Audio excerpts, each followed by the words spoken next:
Hello everyone, we are the Group 3. At ngayon po, ang i-report namin ay, huy ikaw na. Ang topic po namin ngayon ay tungkol sa verb at adjectives. Ikaw naman. Ano ba yan? Bakit nakatingin sa report? Hindi niyo ba sa ulo ang report nyo? Ikaw kasi, ako nga magsasabi ng title, ikaw magpapaliwanag. Sagot! Sa ulo po, ma'am. Face your classmates. Anong report nyo? Verb at adjectives po. Yung verb po, verb te, di ba ibon yun? Nagpapatawa si Princess. Okay, stop! Huy! 75 na ang grade nyo, ha? Nakaraan ko pa binigay yung report nyo, hindi nyo pa inaral. Pag-reporting utal-utal, pag-chismisan palumpalo. Sit down! Mga uri ng estudyante tuwing reporting.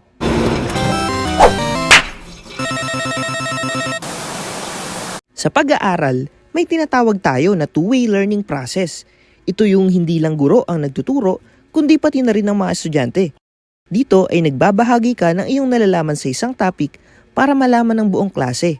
Nariyan ang paggawa ng sandamakmak na assignment, projects, activities, at ang hindi mawawala at hindi matapos-tapos na reporting. At syempre, dito mo mararanasan ang kaba at experience na hindi dapat palagpasin. To rule out the angle po, yun po ma'am. Explain. Yung angle po, ma'am. Anong meron sa angle? Naglag siya. May topak ka ba?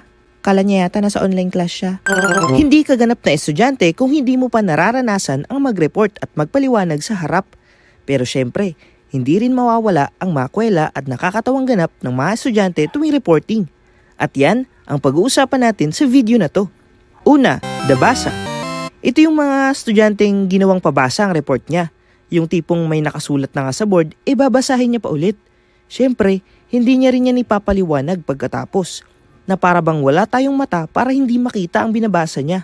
Ang pandiwa ay bahagi ng pananalita na nagsasaad ng kilos, aksyon o galaw. Ito ang nagbibigay buhay sa pangungusap at binubuo ng salitang ugat at panlaping makadiwa.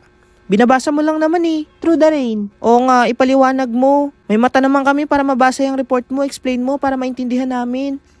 May mata ka naman pala eh. Di basahin mo na lang. Ba't di-explain ko pa? Ano ka, elementary? Pangalawa, the dictionary. Kung may tagabasa lang ng nakasulat, meron ding taga-translate lang ng report. Ang sistema niya kasi, tatagulugin niya ang English na report para magmukhang alam niya ang sinasabi niya. Hindi niya pinapaliwanag, kundi literal na niyang sinasali ng wika. Yung totoo, may balak ka bang maging diksyonaryo? Jose Rizal po was killed and executed by firing squad on December 30, 1896. So, pinatay po siya ng firing squad noong December 30, 1896. Jose Rizal wrote the famous Noli Me Tangere. So, sinulat po ni Rizal yung sikat na Noli Me Tangere. Tinatagalog mo lang. Dictionary yarn? His final words are consummatum est. So, ang huling sinabi niya po ay consummatum est. Stop! Ano, interpretar ka? Hindi ba kami marunong mag-English? Paulit-ulit ka, para kang sirang plaka. Again! Pangatlo, the master. Ito yung malulupit mong kaklaseng kahit bigyan ng gabundok na topic, kaya niyang i-report.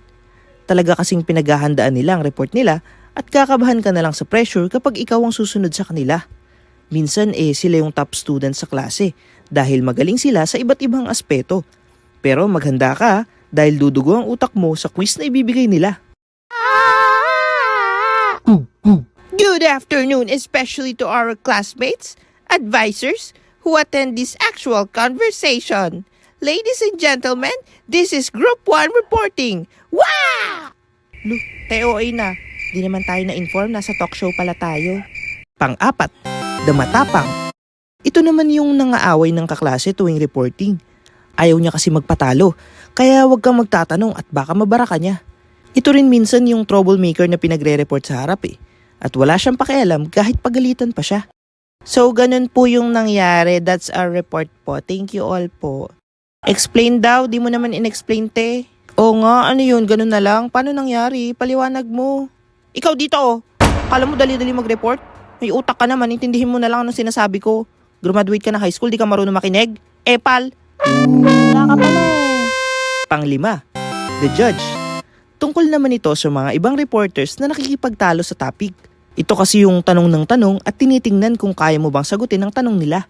Dinaig pa nila yung teacher sa pagiging stricto sa report eh. Pero sa ganitong paraan, masusukat kung inaral mo ba talaga yung topic mo. That's a report po. Thank you po. Okay, next group, mag-ready. Ma'am, excuse me po. May tanong lang po ako kasi parang mali po yung example nila kumpara dun sa report nila. Paano nakuha yung X? Di ba dapat add yun, hindi minus? Yari kayo. Oo nga, mali. Okay, wait lang pala. Explain nyo. Ano ba yan? Ang dami namang eme nito. Siya nakaisip, edi siya na lang mag-solve. Saka bakit naging 4? Di ba dapat 12 yun? Mali kasi yung nireport nyo eh. Baka sa exam mali rin masagot namin. Wala pala kayo eh. Okay, walang uupo hanggat di nasasagot yan ha. No? Yari ka talaga sa akin mamaya, te. Gagawin kong X yung mukha mo. Pang-anim, the komedya. Ito naman yung mga reporters na hindi alam ang gagawin kapag report. Kaya minsan, nagiging katatawanan sila sa klase dahil mali-mali ang sinasabi. Hindi ko rin alam kung sinasadya ba nila magpatawa kaya nagagalit ang teacher. Yung totoo, comedy show ba ang ginagawa nila? Hello guys, we are the group 2. I'm here in the front of you because I'm not in the back. Tarantado! Shh! Quiet! The pronouns are she. Di ba lalaki ka? Sabi mo, edi he. To be able to know the... Ma'am, si Brando nagpapatawa. Umupo ka na lang. Tawa ka na tawa para kang pabo. Sit down. At panghuli, nawala lang. Ito naman yung masasabi mong puro paganda at pakeme lang tuwing reporting. Mas gugustuhin niya pa kasi maghawak ng Manila paper kesa magsalita.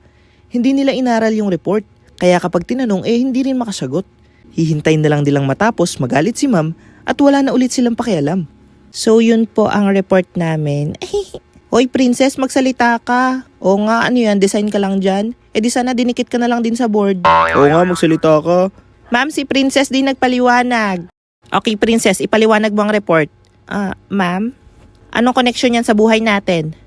Ma'am, yung connection kasi nakikita yan sa dalawang tao. Kapag mahal nila ang isa't isa, may connection po sila. What? Lu, anong connect niyan, te? Yung crush niya kasi yung pinag-aaralan niya, hindi yung lesson. At yan lamang ang mga uri ng estudyante tuwing reporting. Comment mo rin yung iba pang alam mo para makita at mabasa ng iba. Pero bago ang lahat, subscribe ka muna sa aking YouTube channel para sa iba pang skolokohan moments. Shoutout nga pala kina Minor 2015, Nick Sales, Glenn Amet, Lorraine, Cristel Aimee, Stephen Palaylay, Sabrina Dizon at Ray0212. Hanggang dito na lang muna. Ikaw, anong ganap mo tuwing reporting?